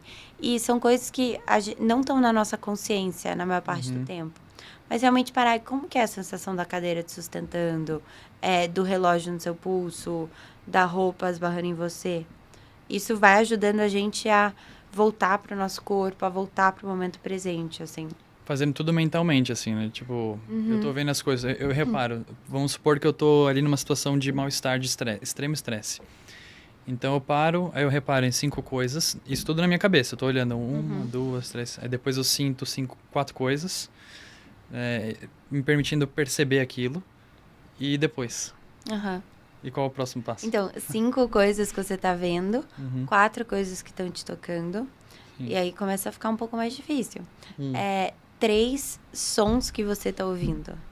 Perceber 3 sons diferentes. 3 sons diferentes. Tá. E um dos sons pode ser o silêncio, se você tiver em silêncio. Tá. Eu tô ouvindo um barulho que eu não sei do que é. Um monitor, né? Tipo um monitor, acho que é da CPU. Tô ouvindo... Eu acho que é só o monitor, tô ouvindo. Não, tá ouvindo mais alguma trânsito. Tô ouvindo os carros lá embaixo. É verdade. Tô ouvindo sua própria voz. Tô ouvindo sua voz. E o silêncio. E só de parar, assim, se não tiver como identificar 3 sons, só de você parar e tentar e reparar que você tá num ambiente silencioso, isso já é super efetivo. Daí o próximo é mais difícil ainda, que são 2 cheiros. E podem ser cheiros que estão em você, que estão no ambiente. Eu tenho um pouco de dificuldade de sentir verdade, cheiro. Você falou outro dia. Não tem problema. Eu tô sentindo o cheiro do meu perfume. Você tá sentindo o cheiro de roupa lavada? Acho que se eu chegar perto, sinto. Algum cheiro do ambiente? Tá bem limpa a sala, acho um cheiro bom, assim. Então, tipo, um cheiro de produto de limpeza, de leve, assim. Sim. E daí o último é uma coisa que você consegue sentir o gosto. Então, às vezes é tipo de um café que você tomou um tempo atrás, tipo, um gosto, sei lá, ainda tipo Pasta de dente. de pasta de dente, de alguma coisa que você comeu. House. Chiclete, assim, de água. Pode ser só reparar em que gosto que tá na sua boca. E, de novo, só o exercício de parar e reparar, até se você não consegue dar nome ao gosto, já é efetivo para você voltar pro seu corpo, se acalmar. Eu acho muito efetivo esse exercício. É muito, de né? De verdade. E o que explica isso? Você consegue explicar assim? Não precisa ser técnico, pode ser para leigos, assim. É a orientação pro momento presente. Porque muitas vezes a gente está estressado com o que vai acontecer depois, com o que pode acontecer, ou então a gente está remoendo alguma coisa, né? Quase tudo que eu falo tem a ver com isso, assim, com tipo, ficar no momento presente e com voltar para o nosso corpo, né? A gente vive hoje num mundo muito de tela, assim. A gente, às vezes, quando a gente está muito focado em alguma coisa, a gente nem percebe que a gente está com fome, que a gente está cansado. Então, essa é uma forma de voltar para o nosso corpo, de voltar para o momento presente. E aqui, eu acho que é legal destacar a importância da gente conhecer a si mesmo, né? Se conhecer, assim. Olhar para si, porque cada um vai ter a sua vulnerabilidade dentro disso, né? Por exemplo, tem gente que se estressa mais na fila de espera de um hospital. Tem gente que se estressa mais em uma outra situação.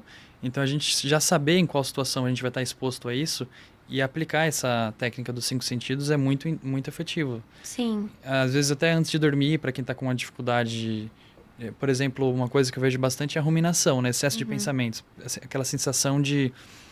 tá acelerado, assim, eu tô com muitas preocupações, sensação de coisas para resolver, parar no meio disso e aplicar essa técnica de olhar para 5 coisas, tudo que a gente fez aqui agora, é uma forma de trazer o presente e quebrar essa tensão. Com certeza, é uma forma super efetiva de fazer isso. Demais. Eu acho que tá muito legal, tá até passando rápido o tempo, né? Sabe uma coisa que eu acho interessante, Fê, a gente falar? O militar tem muito essa questão de kit. A gente tem kit para tudo. Tem... Por exemplo, tem um exercício de longa duração que a gente chama de campo básico, né? Está dentro das formações militares. De uma forma geral, assim, você fica uma semana no meio da mata, em um ambiente assim, de selva rural, e passando por várias instruções militares de sobrevivência, de adaptação à vida militar. Naquele momento, existe uma preparação de equipamento para essa atividade. E a preparação de mochila operacional e tal. E parte desse equipamento, o que carrega o material, a gente chama de kit. Então tem o kit primeiros socorros, tem o kit contato, o kit higiene, tem o kit manutenção do fuzil. Tem vários kits que são organizados dentro da mochila de uma forma compacta e impermeável para enfrentar chuva, sol, atravessar, transpor obstáculos, transpor rio, situações diversas, assim. E eu fiquei pensando no kit emocional, no kit emergencial das emoções, né? Que eu até acho que tem isso dentro da DBT. Não sei, eu queria até se você poderia falar um pouco sobre isso. Qual que seria o kit emocional para o militar levar antes dele ir para uma situação dessa? Nossa, a pergunta é complexa. Você ficou confuso. Eu acho que quando a gente fala de kit emocional... O kit emocional de emergência. Fica um pouco mais abstrato, assim. Tipo, não tem um kit físico. Sim. Não, sim. Digo mentalmente tipo, mesmo. Quase figurativo. Exato. Figurativo. Sim. Cara, eu acho que, de novo, assim, tem umas coisas que fazem bem pra todo mundo. Então, por exemplo, no momento de crise emocional, você tem uma rotina. Pessoa que tá em uma sensação de luto. Tá, numa situação de luto, desculpa. Nesse período crítico, a pessoa conseguir criar algum tipo de rotina vai ajudar ela a se sentir mais normal, mais no controle, mais regulada. A rotina traz um quê de previsibilidade que faz a gente ter que pensar em menos coisas. Sim. Sabe o que eu tava pensando? Na verdade, é que eu tô pensando e não tô te falando o que eu tô pensando, né? Então fala, por você favor. não lê a minha mente. Ainda não. Mas eu tava pensando assim, que, na verdade, muitas das coisas que a gente falou aqui no episódio, como, por exemplo, o stop, a técnica de prestar atenção na respiração, a técnica dos 5 sentidos, essa ideia da gente enfrentar a emoção e não esquivar, mas nomear ela mentalmente. Tudo isso acho que pode compor esse kit, figurativamente, né? Um kit emocional, assim, pro militar carregar com ele, tanto no dia a dia do quartel, das missões, do serviço, mas do acampamento também. Em qual sentido? De aplicar esse raciocínio mesmo, de quando a gente pensa com o nosso corpo, né, com a razão e com as emoções, a gente pensa melhor. Então, é claro, mais uma brincadeira desse kit, né? Ele não existe, mas eu achei interessante fazer essa analogia, assim, sabe? Da gente, além dos kits que a gente carrega na mochila, a gente levar um kit emocional para tolerar o mal-estar, para regular a emoção, né? Entendendo tudo que a gente foi falando aqui, que regular a emoção não é fugir dela, não é fingir que tá tudo bem, mas internamente usar ela como um mapa. Acho muito legal esse conceito da gente usar as nossas emoções como um mapa, assim, pra gente entender melhor o que a gente tá sentindo, o que a gente tá pensando, como a gente tá agindo naquela situação, né? Não sei, acho que é interessante dessa forma, assim. Sim. Um kit como quase que, assim, um resumo de tudo que a gente tá falando hoje, né? Isso, exato. Uma síntese, assim. É pra pessoa levar, que às vezes não são coisas tão óbvias. Pra gente, talvez até fique. Mas a gente tá todo dia trabalhando com a psicologia, né? Mas para as pessoas que não estão, às vezes nunca fez terapia, não estuda nada de saúde mental, ter esse conhecimento, eu até falo isso porque eu já escutei esse feedback, assim, de algumas pessoas quando a gente fala sobre o assunto, sabe? Por exemplo, essa da respiração, eu estava recentemente em uma palestra em uma empresa e eu falei de uma forma totalmente natural isso que você falou, que a gente prestar atenção na respiração por 3 minutos pode regular uma crise de ansiedade, por exemplo. E isso foi uma novidade para algumas pessoas. Então, eu acho que isso tudo, essas coisas que a gente foi falando, eu acho que quem permaneceu aqui no episódio até agora pode juntar tudo isso num kit metafórico, kit de emergência emocional. E sabe uma coisa que eu acho que pra gente é óbvio, e que a gente ainda não falou, mas talvez não seja pra todo mundo, tipo a importância da saúde física pra saúde emocional. Então, tipo, como você tá dormindo mal, comendo mal, seja comendo pouco ou seja comendo coisas que têm poucos nutrientes, você está com alguma condição física crônica, de uma dor crônica, ou você está doente, como essas questões físicas, você está desidratado, você está com fome, essas questões físicas podem aumentar a desregulação emocional. Então, uma das primeiras coisas que eu faço com o paciente novo, assim, é entender como que tá a tua rotina, como que é a sua alimentação, que horas você dorme, que horas você acorda, você pratica atividade física? A atividade física pode ser correr 10 quilômetros, fazer 5 aulas de natação na semana, ou pode ser só caminhar por 20 minutos no teu quarteirão, assim, no seu bairro. Pode ser até usar as escadas em vez de usar o elevador, sei lá. Exato. Pra quem só trabalha e não tem tempo pra... Né? Mas mexer o corpo de alguma forma, né? Como essas coisas têm implicações muito grandes para saúde mental, assim. Eu vejo, tipo, quando eu começo a fazer esse tipo de pergunta, às vezes eu fico com a impressão de que o paciente está pensando, tipo, cara, ela é psicóloga, assim, o que ela tem que saber da minha atividade, da minha alimentação, né? Qual o sentido, né? Assim, o que ela tá achando, mas às vezes regularizar isso, cuidar disso, até reduz os sintomas, né? Claro, a gente regula sono, atividade física, alimentação, rotina, que foi o que você falou. Às vezes não existe mais a depressão, não existe mais assim, no sentido patológico como estava, assim, né? E repara, tipo, no momento de crise, a gente abre mão dessas coisas muito facilmente. Até uma coisa interessante de falar também, nesse sentido, é a importância de ter atividades prazerosas na nossa vida. Tipo, hobbies, assim. E um hobby, por definição, não é uma coisa que é produtiva, é uma coisa que você só faz para se divertir. Então, eu sentar à noite e ler um livro sobre psicologia não é hobby, é estudo, é trabalho.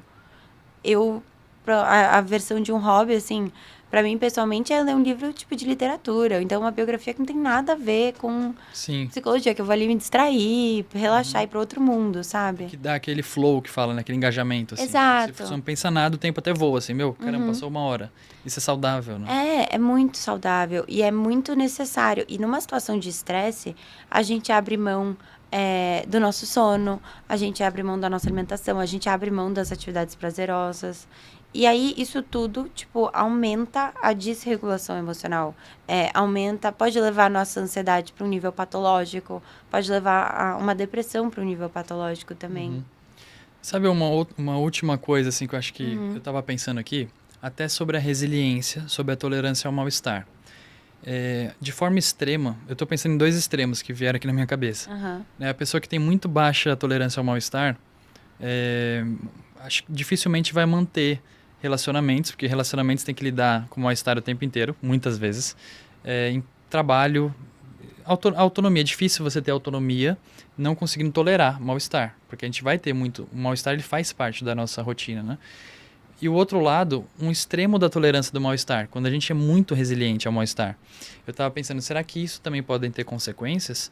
Por exemplo, a pessoa que tolera muito mal-estar tem uma alta tolerância mesmo, a um ponto de querer sempre agradar todo mundo, ou ao ponto de permanecer num ambiente tóxico, mesmo que aquilo ali não tá mais fazendo bem para ela, mas como ela tolera tão bem nesse sentido extremo, ela não vai mudar, ela vai ficar ali para sempre tolerar o desconforto no sentido extremo.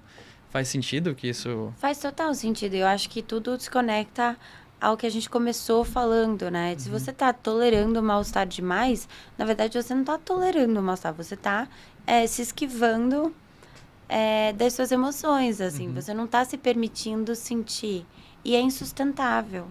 Isso vai acabar explodindo, seja, tipo, numa briga, ou seja, em sintomas físicos. Sim. Muitas das pessoas que chegam no consultório do psicólogo, né, com várias queixas físicas, normalmente são pessoas que têm esse perfil de querer agradar os outros, de conseguir tolerar tudo. Sim. Mas daí o corpo, isso explode no corpo, num ataque cardíaco, numa tensão muscular muito absurda. Eu tava lembrando de um caso também que eu tava acompanhando, que ele falou mais ou menos assim, ele tá acostumado, assim, ele tá na ligação com a família dele, pais, esposa, enfim, e aí ele resolve o problema de todo mundo, acalma todo mundo, e quando ele desliga, ele não tá bem, só que ele tem dificuldade de falar que não tá bem. E ele, nesse caso específico, nunca fez terapia e tá sendo muito interessante o trabalho na terapia da gente olhar um pouco por um meio termo. Do tipo assim, a gente não ficar nem na permissividade de agradar todo mundo e nem na impositividade, tudo tem que ser do meu jeito, né? Então tem que ter um meio termo, né? Inclusive o nome dialética... Eu ia te perguntar isso. Acho que é muito legal explicar isso. O termo dialética, né, que dá o nome desse tipo de terapia, da qual o treinamento de habilidades faz parte, justamente significa a ideia de que dois opostos podem coexistir e podem os dois serem verdade. Essa ideia de procurar o grão de verdade na perspectiva oposta, assim, que na verdade a gente só entende uma coisa realmente quando a gente entende o oposto dela. Então é muito essa ideia de encontrar um meio termo, né? De que tudo em extremos não faz bem, assim. Então Faz sempre muito que sentido. você tá no extremo, você se questionar, sabe assim? E tem vezes que a gente tá, por exemplo, num extremo de uma emoção desagradável, de pensamentos disfuncionais, e parece que só aquilo faz sentido naquela hora. O nosso sentimento altera a realidade ali. Por exemplo, tô me sentindo muito mal com alguma coisa. E parece que ali eu posso acabar super generalizando todas as outras. Tipo, nada tá bom, nossa, eu não tô dando conta de nada, porque eu não tô dando conta de uma coisa, como se eu não estivesse dando conta de nada. Mas isso que você tá falando da ambivalência, na verdade eu não tá dando conta de uma coisa, não significa que eu não tô dando conta das outras, né? Uma coisa não exclui a outra, assim. Lembrar do oposto, assim. Com certeza. E, tipo, sempre que a gente tiver um pensamento desses mais gerais, assim, sempre que a gente faz uma generalização, se questionar um pouquinho, ou mais extremo, putz, será que é isso mesmo? Sabe, as terapias contextuais olham muito para a forma como a gente fala com nós mesmos, assim. E aí, unindo isso com a ideia da dialética, né? Sempre que você se vê em um extremo, parar e pensar... É isso mesmo? Eu não dou conta de nada? Será que não tem nada na minha vida da qual eu tô dando conta? Será que, na verdade, eu não tô dando conta disso? Não significa que eu não tô dando conta das outras coisas. Exatamente. Né? Uma coisa que, às vezes, eu faço, e, por exemplo, uma paciente que ela tá numa situação de crise emocional, em que aquela crise está tão intensa, porque tem uma desregulação intensa da emoção, e ela esquece de muitas outras coisas que ela já construiu. E eu acho muito legal poder lembrar isso das outras sessões, coisas que eu sei que ela já construiu, eu sei que já deram certo. E naquele momento é interessante porque parece que a pessoa fica cega por um tempo. Ela não lembra dessas coisas. E aí, só de pontuar, mas você lembra que você já fez isso, aquilo? Você lembra do que você conquistou? Você lembra que você foi promovida no trabalho? Você lembra que você terminou a faculdade? Exemplo. Aí naquele momento parece que abaixa a desregulação, isso de ficar cego, né? Você fica, nossa, mas é verdade. É isso que você falou da ambivalência, né? De se questionar quando você tá no extremo, né? Muito legal. Acho que é isso. Acho que a gente falou de muita coisa. Eu tenho uma última pergunta que eu acho que é legal, assim, queria saber de você. Uma mensagem para uma pessoa que pode estar sentindo que não está dando conta das coisas, está num extremo, uma extrema desesperança. Você poderia deixar alguma mensagem direcionada para esse tipo de situação? Uma pessoa que está triste no sentido de desesperança?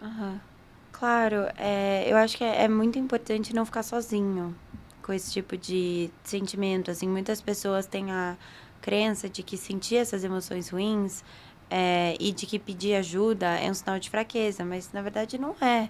O ser humano é um bicho social, assim. A gente não foi feito, né? A nossa biologia não foi feita pra gente lidar com as coisas sozinhas. Esse é o primeiro ponto, né? Tipo, de não lidar com isso sozinho. E seja ajuda psicológica, se for um caso em que isso seja necessário, ou, tipo, ajuda de outras pessoas de confiança mesmo, que não sejam psicólogos. E outra coisa é se permitir sentir, ao invés de tentar reprimir a emoção, ao invés de tentar ser forte o tempo inteiro, assim, saber que tem como você viver uma vida funcional, em que você faz as coisas que são importantes para você, e ao mesmo tempo você se permite sentir as suas emoções ruins também.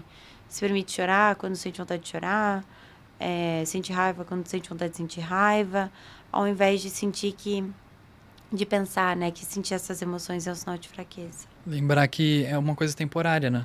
A desesperança, enquanto é uma emoção, assim como todas, são temporárias. Sim, e que o único jeito de fazer ela passar é sentindo. Não tem como... Não tem um caminho que não seja esse, sabe? Não tem como passar por cima, por baixo, pelo lado. Tem que atravessar mesmo. Inclusive, acho que só pra gente fechar, porque eu acho que é legal falar sobre isso. Inclusive, a felicidade, ela é temporária, né? Sim. Existe uma... Chamam de positividade tóxica, felicidade tóxica. Existe... O que você acha disso?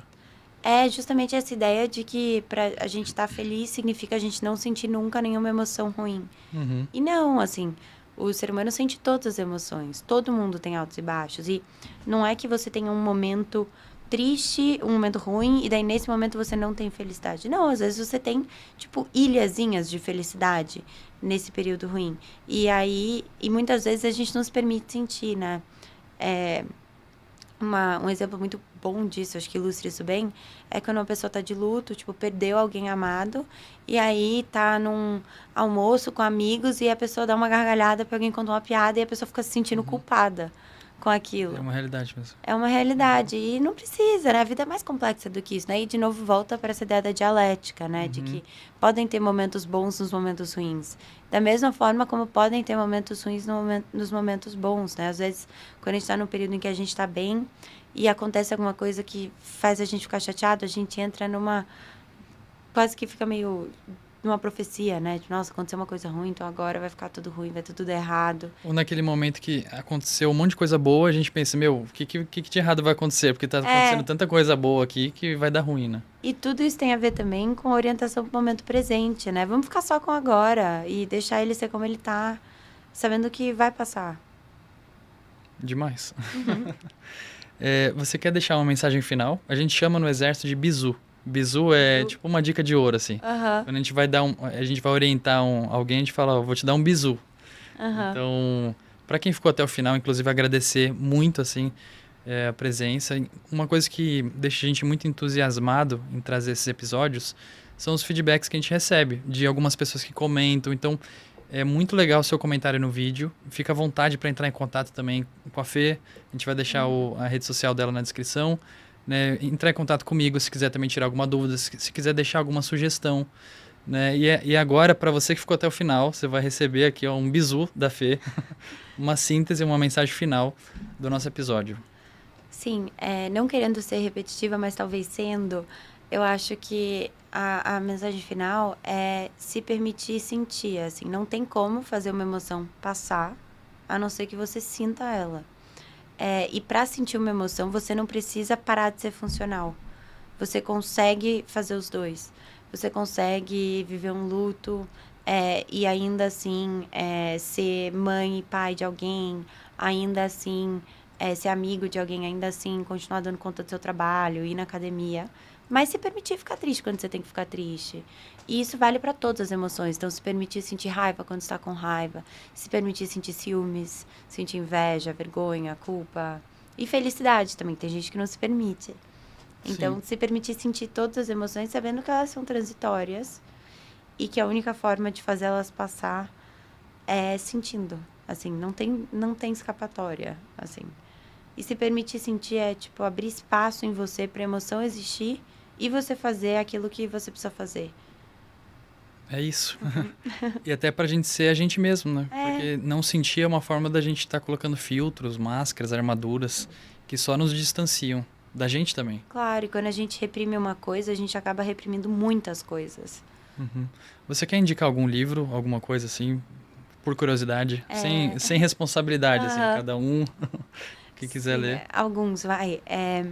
O livro Nação Dopamina é muito bom, assim, pra gente entender comportamentos impulsivos. O livro Em Busca de Sentido é um livro sobre um homem que sobreviveu aos campos de concentração durante a guerra e ele é um psiquiatra, e daí ele escreveu sobre o que fez ele conseguir sobreviver, assim, como que ele conseguiu encontrar sentido na vida num momento tão difícil. E os 3 livros que eu tô indicando são muito diferentes entre si, assim. E aí o terceiro seria A Biblioteca da Meia-Noite, que é um livro de ficção. É muito fácil de ler, assim, uma linguagem super acessível. Esse daí pode ser pelo hobby, né? Total. Eu li em, 2 dias, assim. Eu vou querer ler. Não li ainda. É quase que bobo e, ao mesmo tempo, ele traz umas mensagens muito profundas sobre arrependimento. Então, assim, é uma leitura prazerosa e profunda e boba ao mesmo tempo, assim, é complexa. Já gostei. E o quarto, meu queridinho, que eu acho que eu não posso deixar de falar, que é o Longe da Árvore. É um livro muito grande, mas não é aquela leitura que você precisa ler inteiro, sabe? Você pode só ler as partes que são relevantes para você. E é um livro que fala sobre identidade. Então, é um psiquiatra que escreveu o livro e ele estudou vários grupos diferentes de pessoas com identidades diferentes e como que essas pessoas e as famílias dessas pessoas lidam com as identidades. Então, fala sobre pessoas surdas, pessoas com síndrome de Down, pessoas que... Enfim, que... Autismo. Com autismo, exato. Tem vários grupos diferentes. Pessoas que são anões, por exemplo, assim... Vários tipos de identidades diferentes. E o autor entrevista essas pessoas e as famílias dessas pessoas. E a tese do livro é meio que... Nessas diferenças tem muitas semelhanças, assim.